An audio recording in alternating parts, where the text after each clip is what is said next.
Selamat siang, Pak Ikam. Selamat siang, Mas. Sehat, Pak? Panggilnya siapa? Mas Philip Mas, ya? Oke, Mas Philip. yeah. Dari Gimana RKN. keadaannya, Pak Ikam? Sehat? Alhamdulillah di Sabtu-Sabtu ya bisa agak rileks lah, walaupun saya memang selalu work from home, tetapi volumenya ya mungkin mirip-mirip atau kadang-kadang lebih melelahkan. Tidak bisa bergerak ke sana kemari. Yeah. Pak Ikam, ini kita beberapa waktu ini memang lagi hangat isu pergantian Panglima. Oh, iya, iya, iya. Mengingat publik bertanya-tanya, siapa sih pengganti Panglima saat ini? Apakah dari Kasat ataukah dari Kasal? Nah, mungkin kita lebih mengerucut ke TNI-nya saja, Pak ya. Menurut Pak Ikam, tantangan TNI ke depan itu seperti apa dan bagaimana? Sebelum sampai ke situ, saya ingin memberikan semacam ya background lah, karena saya ini kan seorang pengamat politik yang memfokuskan kepada perubahan-perubahan dinamika yang ada dalam masyarakat dan negara kita pasca reformasi. Khususnya orang mengenal saya paling tidak itu ya selalu bicara mengenai demokrasi lah ya. Dan demokrasi di situ saya selalu mengkaitkan dengan dinamika relasi negara dan masyarakat sipil. Nah, fokus saya tentu masyarakat sipil ya. Nah, kalau menurut saya background dari semua ini dinamika yang kita alami pada saat ini tidak lepas dari apa yang kita dapatkan atau kita hasilkan dari reformasi. Nah, terkait dengan TNI, maka salah satu hasil dari reformasi yang patut kita syukuri dan patut kita pertahankan dan patut kita lanjutkan masalah reformasi dalam TNI. Ini barangkali kalau saya tidak terlalu terlalu menyombongkan diri atau terlalu membesar-besarkan. Ya, mungkin iya karena Pak Ikam kan juga dosen di Universitas Pertahanan, omongannya begitu. Tapi enggak, ini pengamatan saya. Bahwa salah satu keberhasilan reformasi adalah dalam reformasi TNI. Kalau Anda lihat bagaimana kualitas TNI sekarang di dalam perpolitikan dan jagat pertahanan kebangsaan dan nasional kita sebelum dan pasca reformasi itu sangat jauh. Ya. Nah, salah satu indikatornya adalah keterlibatan TNI di dalam politik praktis.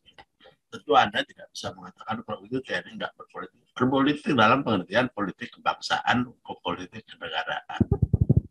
Nah, kalau Orde Baru, dia bukan hanya itu, tapi betul-betul masuk di dalam politik praktis. Nah, ketika reformasi datang, maka salah satu target atau salah satu objektif dari reformasi adalah selain amandemen terhadap pasal yang terkait dengan masa jabatan presiden adalah juga proyek atau grand design reformasi TNI. Dan ini sangat berhasil sampai saat ini. Bahkan kalau saya mengatakan dibanding dengan organisasi-organisasi dan lembaga lain, saya kira hasil reformasi TNI itu yang paling kokoh, ya paling endurance-nya paling tinggi dan diakui oleh rakyat. Ya bayangkan Mas ya, kalau kita lihat survei Kompas misalnya tentang bagaimana pandangan rakyat atau publik lah Indonesia terhadap TNI dari tahun ke tahun. Tahun 99 ketika pasca reformasi baru setahun itu, publik masih melihat bahwa ya popularitas atau kepercayaan mereka terhadap TNI itu di bawah 30%, masih sekitar 24,6% menurut saya. Lalu pada 2001, ya, 2 tahun setelah itu sudah menaik lagi menjadi 57,8. Lalu kita agak jauh lagi ke depan tahun 2008 atau 2009 sampai 15. itu menurut Kompas naik lagi menjadi lebih tinggi lagi 70%. Ini sudah berarti sangat tinggi 70%. Nah, pada tahun 2017 sampai sekarang ya belum ada lagi survei yang serupa. Hampir perfect 92, sekian persen tingkat kepercayaan dan apa namanya ya popularitas dari TNI ini. Ini menunjukkan bahwa ada semacam kenaikan yang semakin tinggi terhadap reformasi TNI. Kalau ada bandingkan misalnya ya, mohon maaf, dengan tingkat kepercayaan DPR terhadap DPR, maka Anda akan sangat surprise. Karena DPR hampir tidak pernah naik 20% ke atas, itu nggak pernah. Yang naik itu misalnya saja adalah istana atau lembaga kepresidenan. Ya. Kalau Anda lihat misalnya dengan polisi ini termasuk yang tidak pernah terlalu tinggi kenaikan kepercayaan publik. Nah, ini menunjukkan bahwa dari segi angka-angka saja kita sudah bisa melihat bagaimana keberhasilannya. Belum lagi kalau kita lihat juga bagaimana rakyat melihat TNI itu perannya. Perannya makin kokoh lah bahwa TNI itu adalah penjaga kedaulatan, keamanan negara. 96% rakyat Indonesia itu mempercayai. Coba kalau di dalam masa Orde Baru, ya, TNI itu kan kemudian ada di mana-mana ya, ada istilahnya itu bifungsi.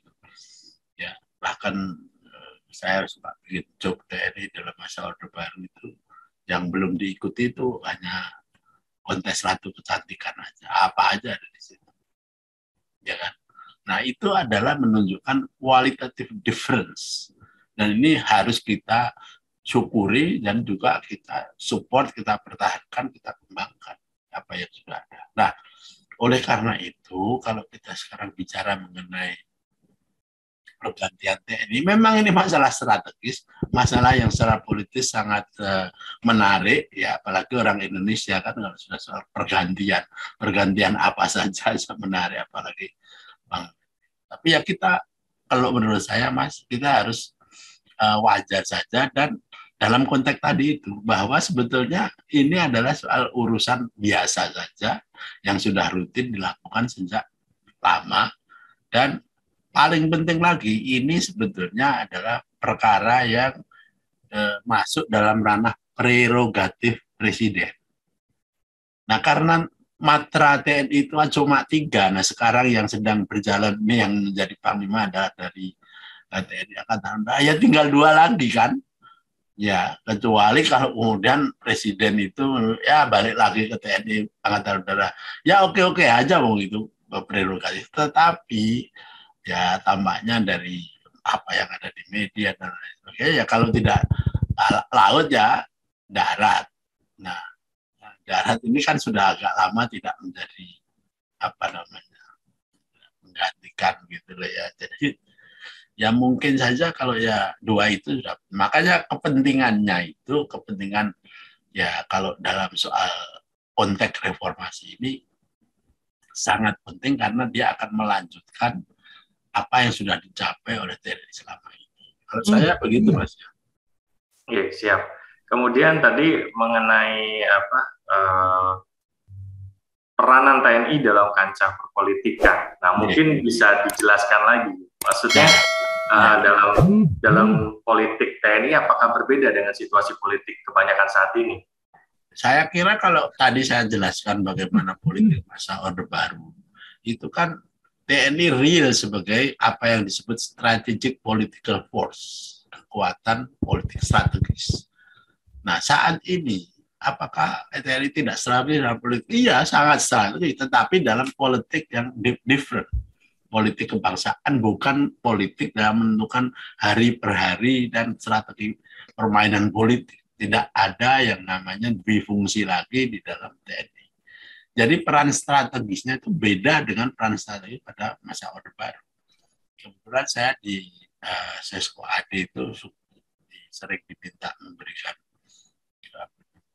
kelas terkait dengan kelompok politik. Nah, menurut saya sekarang ini TNI walaupun strategik tetap, karena historicalnya nggak bisa dihilangkan bahwa TNI itu dalam pandangan hidup dan praksis dari rakyat Indonesia itu tetap strategis. Tapi strategi dalam pengertian everyday maneuvering dalam politik itu sudah tidak ke sana lagi. Dia lebih lebih besar, lebih high politik istilah orang zaman sekarang.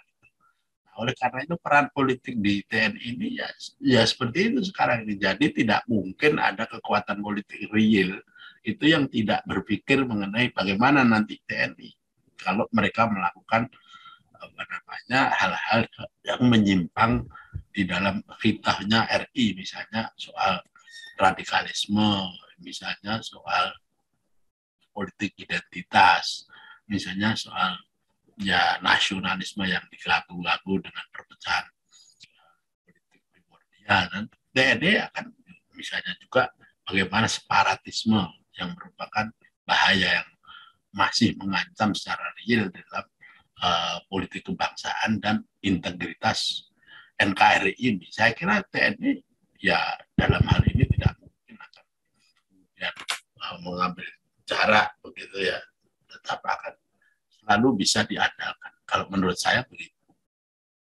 Siap. Kemudian seberapa besar peran Panglima TNI saat ini, baik dalam dunia politik TNI tersebut maupun dalam memimpin TNI untuk bisa terus berperan? Saya melihat kalau dalam konteks pribadi kita level of analisisnya pribadi sekarang, idiosinkrasi kalau dalam teori hubungan internasional. Kalau saya Pak Pak Hadi Cahyanto ini orang yang sangat profesional di dalam pengertian sebagai seorang figur militer, dan mungkin beliau bisa dikatakan tidak terlalu banyak untuk tertarik dengan perpolitikan yang biasa. Tapi tentu saja beliau kan sebagai seorang yang sudah pada level bintang 4 pasti tahu lah politik Indonesia itu kayak apa. Tetapi misalnya kalau Anda bandingkan dengan misalnya Pak GN misalnya yang fasih bicara mengenai politikan day to day, bahkan ketika beliau masih jadi Panglima, Pak Hadi ini sama sekali nggak begitu keen, tidak begitu tertarik. Nah, oleh karena itu saya lihat di dalam masa 5 tahun yang di bawah beliau ini TNI memang betul-betul fokus profesionalismenya itu luar biasa Walaupun juga tentu ada aja usaha-usaha politicizing gitu misalnya kalau Anda menengok soal kehebohan mengenai alutsista kemarin melibatkan Kemenhan dan pengamat politik DPR, itu kan kalau TNI ikut-ikutan kan menjadi masalah-masalah yang seolah-olah TNI masuk dalam lingkup perpolitikan keseharian itu. Tapi kan Pak Hadi sama sekali tidak. Jadi bahkan kalau saya ingat mungkin saya salah, tapi ada pandangan seolah-olah sebelumnya bahwa Pak Hadi ini nggak terlalu hebat lah nanti kalau jadi Panglima TNI. Tapi kan salah semua. Buktinya tadi itu kan, di dalam survei itu 96% publik Indonesia appreciate dan menganggap TNI itu sebagai sesuatu kekuatan pembela kedaulatan RI yang sangat bagus. Nah, ini tidak mungkin terlepas dari apa yang dicapai di dalam manajemen Tentara Nasional Indonesia di bawah Pak Hadi. Nah, kalau kemudian Anda menanyakan bagaimana peran Panglima TNI tentu akan berusaha agar supaya suksesi Panglima yang akan datang itu juga smooth.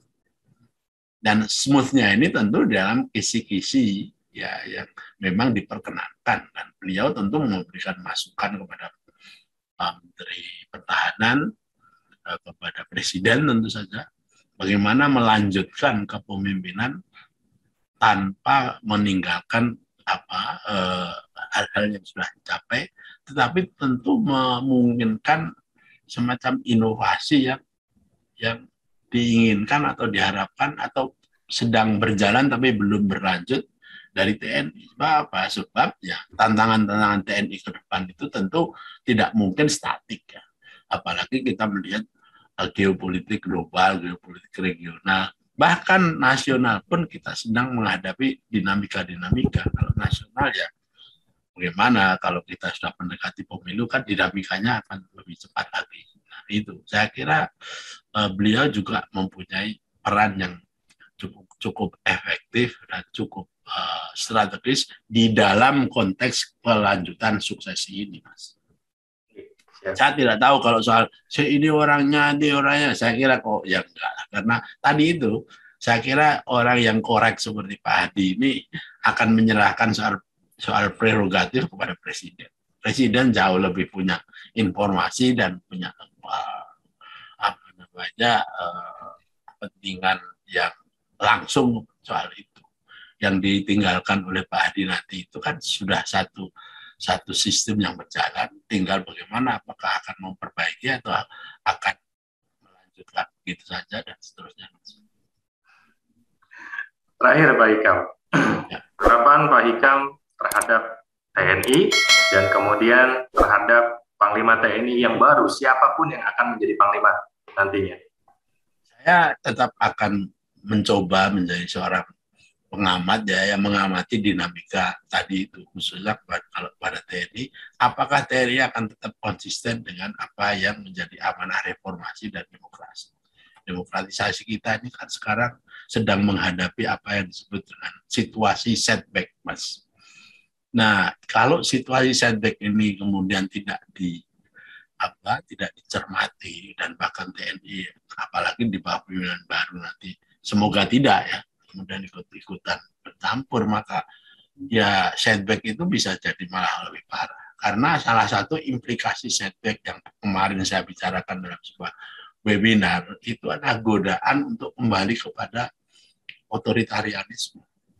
Nah, di mana saja di dunia ini otoritarianisme itu sangat tergantung dan sangat ingin agar penggunaan militer, polisi dan alat-alat negara untuk kekerasan atau the monopoly of violence yang dimiliki oleh mereka itu akan dipakai. Nah, kalau TNI kemudian tergoda juga, wah ini kan bahaya. Makanya saya menganggap dinamika politik nasional dalam konteks demokrasi ini memang saya yakin harus dijadikan salah satu PR dari pimpinan TNI dan TNI. Walaupun tadi saya katakan so far saya tidak melihat bahwa TNI akan berubah hitoh lagi gitu, Pak. Nah, ya, yang kedua tentu saya berharap pimpinan TNI tetap melanjutkan pada inovasi-inovasi internal. Terutama sekarang ini kan kita menghadapi tantangan dalam teknologi. Dan tentara di mana saja itu adalah lembaga yang paling dekat dengan inovasi teknologi. Sebab tidak mungkin ada militer yang tidak wasis atau tidak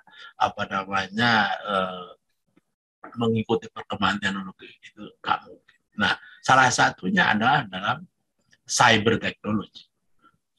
Misalnya saja bagaimana sekarang ini perang konvensional yang mengerahkan manusia itu kemudian pelan tapi pasti digantikan dengan penggunaan alat-alat yang bukan manusia seperti drone, bahkan kalau nanti ke depan sekali seperti dalam film-film itu menggunakan cyborg dan lain sebagainya itu bisa. Nah, sejauh mana TNI kita juga keen terhadap perkembangan seperti itu. Nah, yang ketiga tentu karena Indonesia itu adalah negara yang terbuka dan TNI ini merupakan ya pengawal utama dan terutama dalam tantangan atau ancaman border Indonesia, maka saya kira melanjutkan apa yang disebut sebagai kekuatan maritim itu sesuatu yang inevitable dan pengembangan di dalam bidang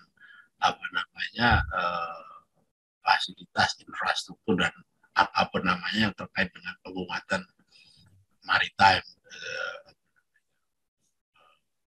defense itu scene one atau sesuatu kemutlaan. Kemudian TNI juga perlu terus melanjutkan apa yang sudah dilakukan oleh para pendahulu mereka, yaitu serius di dalam essential force-nya itu loh, MIF, minimum essential force. Kan itu sudah menjadi salah satu pekerjaan rumah sejak reformasi. Nah, bagaimana minimum essential force ini tetap dilanjutkan oleh Panglima yang akan datang. Kita memiliki kekuatan minimum tetapi yang sangat kuat. Itu artinya adalah pengembangan dalam segi sumber daya manusia dan teknologi yang advance. Kita tahu bahwa memang dari segi pembiayaan atau kemampuan dana atau kemampuan anggaran itu kita tidak lebih besar dari sebelum-sebelumnya, tetapi paling tidak efisiensi. Oleh karena itu, kalau kita memang mau masih melakukan impor, misalnya terhadap persenjataan atau alutsista, ya kita harus mencoba untuk wise atau bijak. Tidak hanya karena ini tergantung pada kekuatan internasional atau global yang paling powerful, ya kemudian kita harus menengok ke sana, tapi karena kita juga harus memilih-milih. Nah, ini ada kaitannya dengan tantangan yang berikutnya untuk mewaspadai global change atau dynamics. Kita ini sekarang sedang menyaksikan perlombaan antara China dengan Amerika Serikat, bukan lagi ada Rusia dan Amerika Serikat. Dan karena China ya dan Amerika Serikat itu, Indonesia menjadi cawe-cawenya lebih tinggi karena Indonesia ada di dalam lingkungan strategis itu, yaitu di Indo-Pasifik. Ya kan, kita lihat sekarang ini kita repot dengan terjadinya isu-isu Natuna misalnya saja. Nah, itu antara lain Indonesia, TNI terutama, betul-betul Angkatan Laut terutama, betul-betul harus sigap. Ya, karena ya pertarungan mereka itu sangat serius, apalagi dengan munculnya kasus Afghanistan. Saya kira China akan lebih agresif karena dia merasa sebagai kandidat pengganti yang punya sphere of influence kepada Afghanistan. Nah, ini tentu akan ada luberan-luberan menjadi ancaman-ancaman dia di Indo-Pasifik juga. Nah, apakah ini akan kemudian mempengaruhi hubungan kita di dalam soal militer? Ya, tentu akan ada. Nah, Panglima TNI yang akan datang itu pasti akan. Makanya kalau saya lihat memang ya Panglima TNI yang akan datang ini mestinya adalah figur yang memang mempunyai kapasitas global yang memang mumpuni, ya, yang mempunyai pengalaman global yang memang sudah bisa dicek dari background mereka, gitu ya. Ya, Pak Presiden saya yakin juga more or less paham mengenai persoalannya, apalagi beliau juga mempunyai saya kok more or less lebih optimis pergantian Panglima TNI dari pergantian pimpinan parpol atau pergantian presiden, ya lebih kocak dan tidak jelas gitu. Ini mungkin saya pribadi ya, ini blessing kita ya, sebagai bangsa yang menjalankan reformasi dan berhasil melakukan perubahan yang sangat bagus di dalam soal siapa yang menjadi kelompok strategis, yaitu TNI. Seandainya reformasi kita tidak berhasil di dalam soal ini dan TNI sampai hari ini masih meddling atau mengurusi politik-politik, nah oleh sebab itu saya berharap bahwa the next leader of our baik. Terima kasih banyak Pak Ikam sudah menyempatkan waktunya di sela-sela kesibukan loh.